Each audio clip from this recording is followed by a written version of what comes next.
Здравейте и добре дошли в света на DVBG, Discover World BG. В днешното видео ще се срещнем с най-големия хищник от семейство коткови. Преди да започнем обаче, натиснете лайк бутона и се абонирайте за канала ни. А сега, нека започваме. Тигрите са най-големите сред другите диви котки.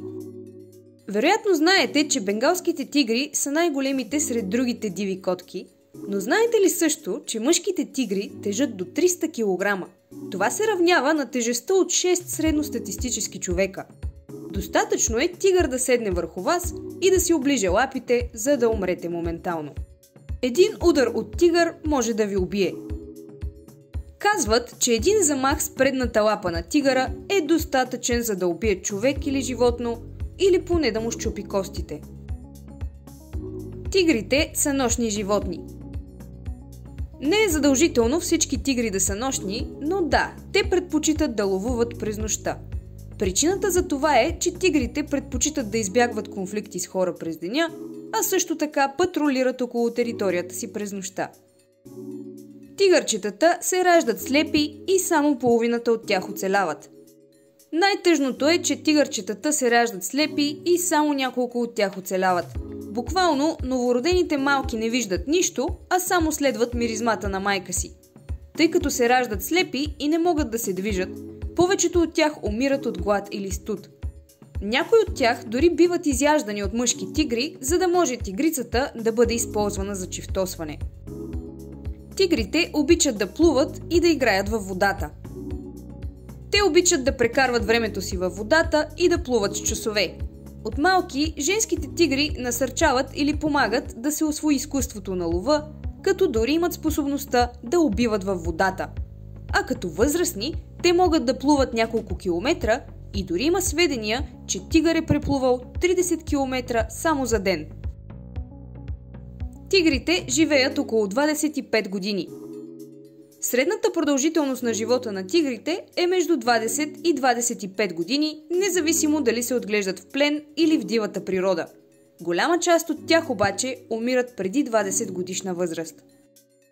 Тигрите могат да се чифтосват и с други големи котки.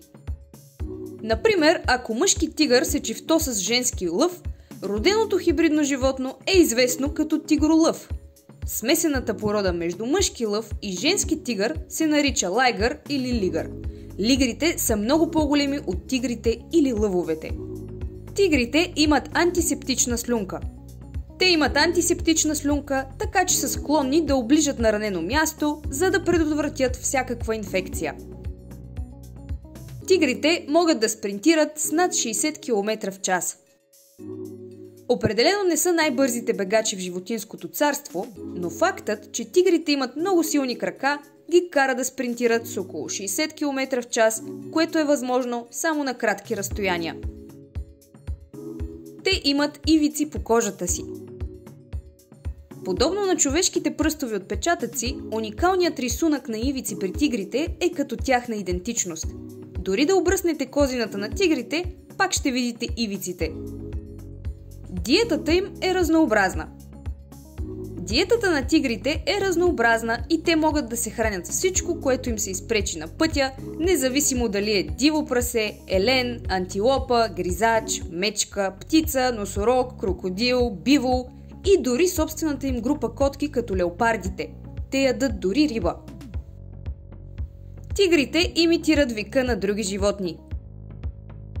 Те, например, издават звук пук, подобен на този на индийския замбар, което за справка е вид елен, който привлича тези невинни животни в капана и те попадат в засада. Тигрите не мъркат. Има много спорове дали тигрите могат да мъркат.